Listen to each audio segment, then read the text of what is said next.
The Emperor has been expecting you.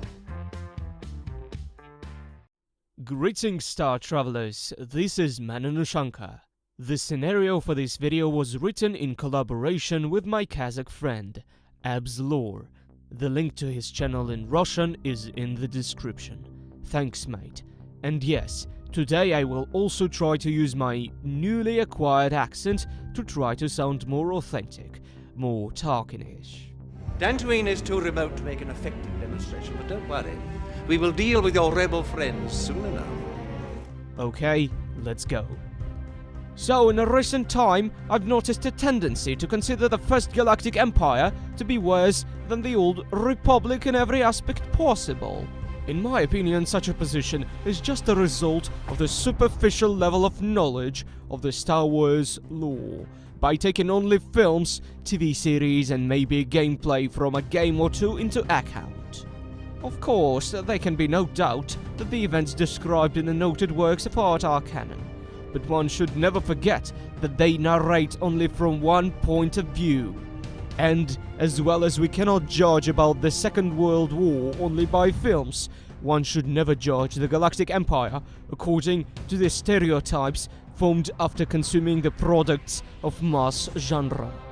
It is not a surprise that after watching only 8 episodes of the film, and some episodes of the Clone Wars TV series, a not very attentive viewer can form an opinion in which he or she might consider the Empire to be an absolute and brainless form of evil, and the Republic to be the embodiment of a pure good. However, if we would dive a bit deeper by, for example, reading books, we can be sure that there are some works that show the Galactic Empire in the good light and depict its enemies in the bad one. The universe of Star Wars, especially in the old canon, now called the Legends, is not black and white. It is a colored one, just like our own universe, without pure good and with no instances of pure evil. The perfect example for our world.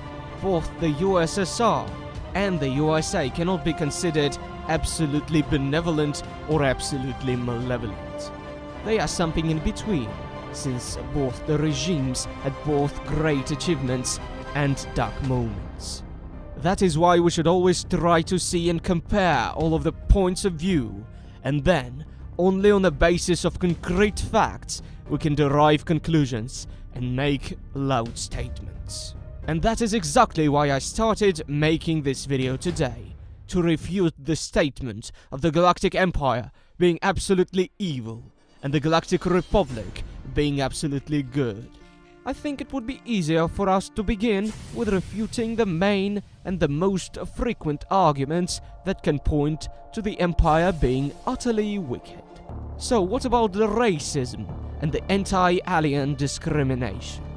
Of course, it would be silly to presume there was no racism, or as we should call it, speciesism was absent in the Empire. It was present, and it was quite widespread, but it wasn't as outrageous as some might think. The same point is with slavery. The mere fact of the presence of this institute allows us to say that the Galactic Empire was very, very far from being a paradise. But this empire wasn't alone in this regard. The Galactic Republic was also filled with slaves, with the obvious example being Anakin Skywalker and his mother. In fact, during the reign of the Galactic Empire, we could see less slaves on Tatooine.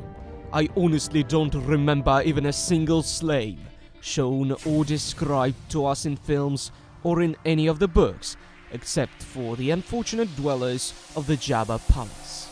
By the way, did you know that before the Empire got rid of old corporatocracies, like the Trade Federation, the noted corporations tried enslaving entire species, not only in the Outer Rim, but also in the Mid-Rim, not that far away from the Republic capital, without any major sanctions from the corrupt Republican government and the Senate. There is actually a historical factor that guaranteed the popularity of intolerance among the citizens of the Galactic Republic and later of the Galactic Empire. Thousands of years before the events of the films, the Galactic Republic was controlled by an authoritarian regime that based its power upon the principles of a humanocentric cult called Pious Dea.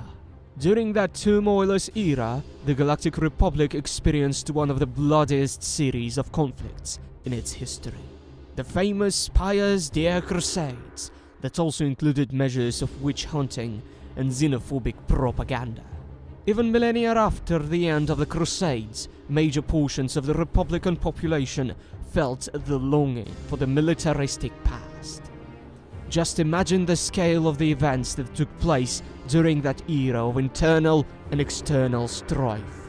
Entire species were eliminated, entire worlds cleansed.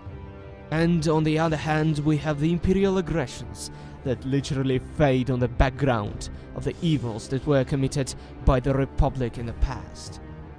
Of course, one may say, didn't the Galactic Empire destroy an entire planet of Alderaan? Didn't the Imperials use the base Delta Zero naval code to destroy the populations of entire planets as well? And yes, of course they did. But here one must also know the context of the events. The Galactic Empire destroyed planets not because it just wanted. Of course, there were a few crazy-minded individuals like Tarkin, for example, but the ideology of the Galactic Empire was not based upon the actual annihilation. It was based upon fear and obedience. And Alderaan, while pretending to be a pretty peaceful planet, was very disobedient, and I must even say radical. It was the Alderaanian rebel cell that planned and initiated the operation to destroy the planet called Bilbringi, using a baradium fission device. Fortunately, thanks to the sanity of Kip Fargill, a smuggler who decided not to follow the instructions of his rebel friends, the tragedy was avoided.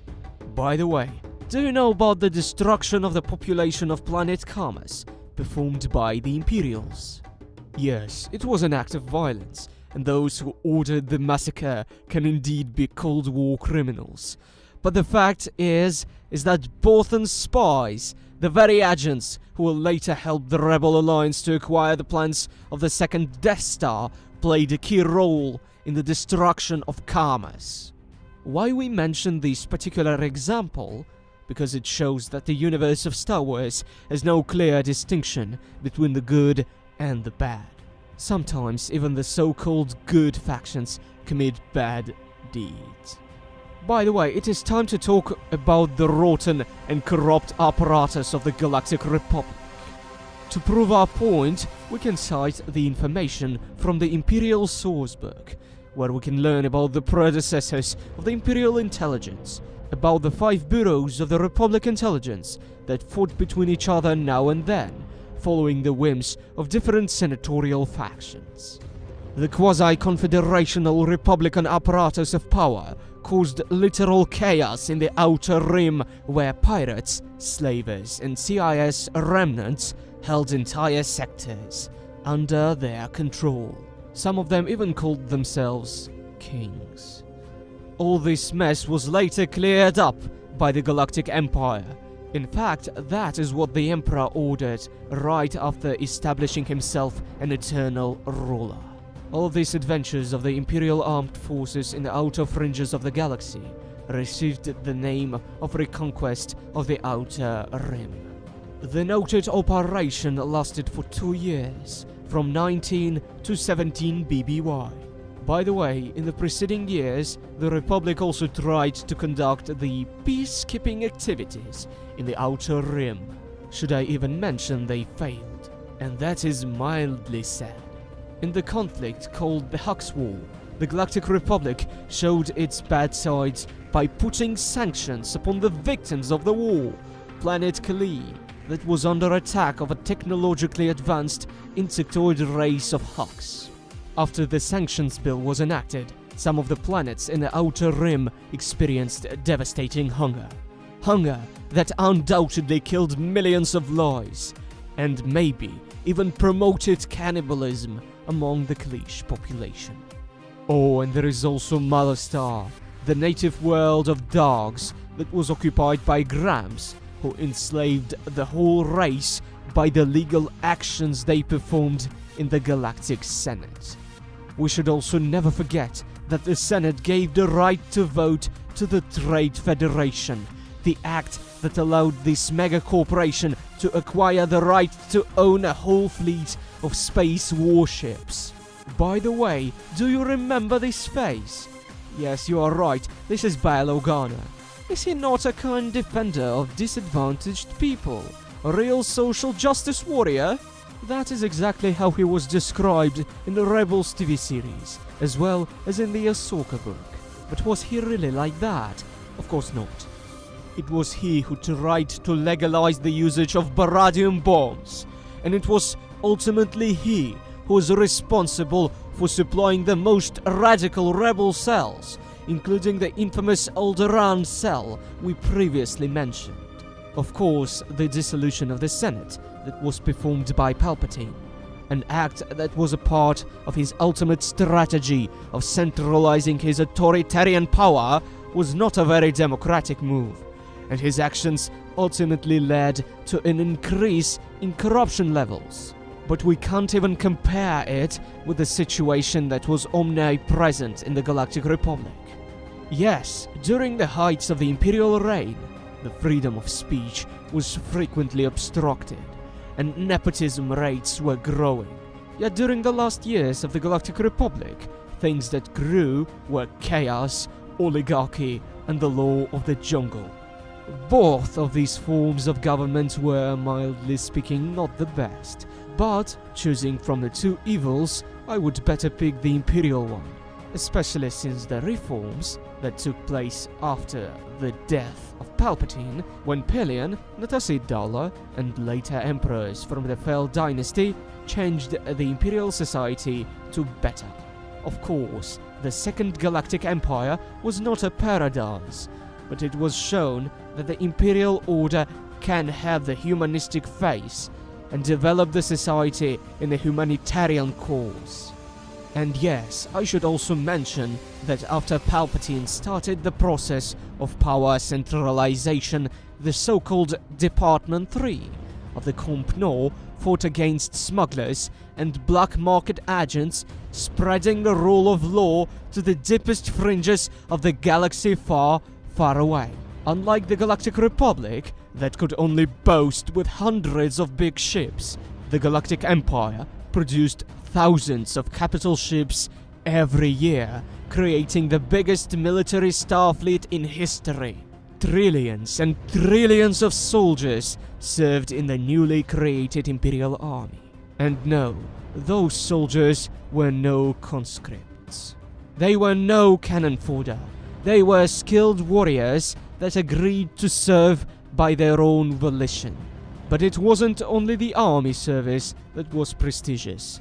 Finally, after all the years in the course of the galactic history since Valkorion, the common folk received an opportunity to work on factories that were built all over the galaxy. Of course, the working conditions were far from ideal, but working on a factory was way better than wasting your life as a pauper or dying as a Hutt's slave. Besides, the Galactic Empire actually cared about the upbringing and education of children. The SA group of the contrlol was responsible for turning a child into a real citizen. And now, to finally smash to pieces the opinion that the universe of Star Wars is unipolar and one-sided, let's remind ourselves about some progressive Imperial remnants, and about the Fel Empire, the direct successor states of the Galactic Empire. Yes, there is no doubt that after the death of Emperor Palpatine, many morphs and admirals became the same kind of arrogant kinglets. The different pirate leaders and Hutts used to be during the Republican era. But the general conditions of life in the galaxy became better, and more people started to believe that a brighter future is coming. After Pelion came to power, xenophobia was prohibited. Another famous high-ranking Imperial official, Natasi Dalla, saw to it that all of the declared rights of women had finally became real. In the Second Galactic Empire, all of its citizens had equal rights, and even aliens could finally serve in the Stormtrooper Corps and take positions previously reserved only to humans.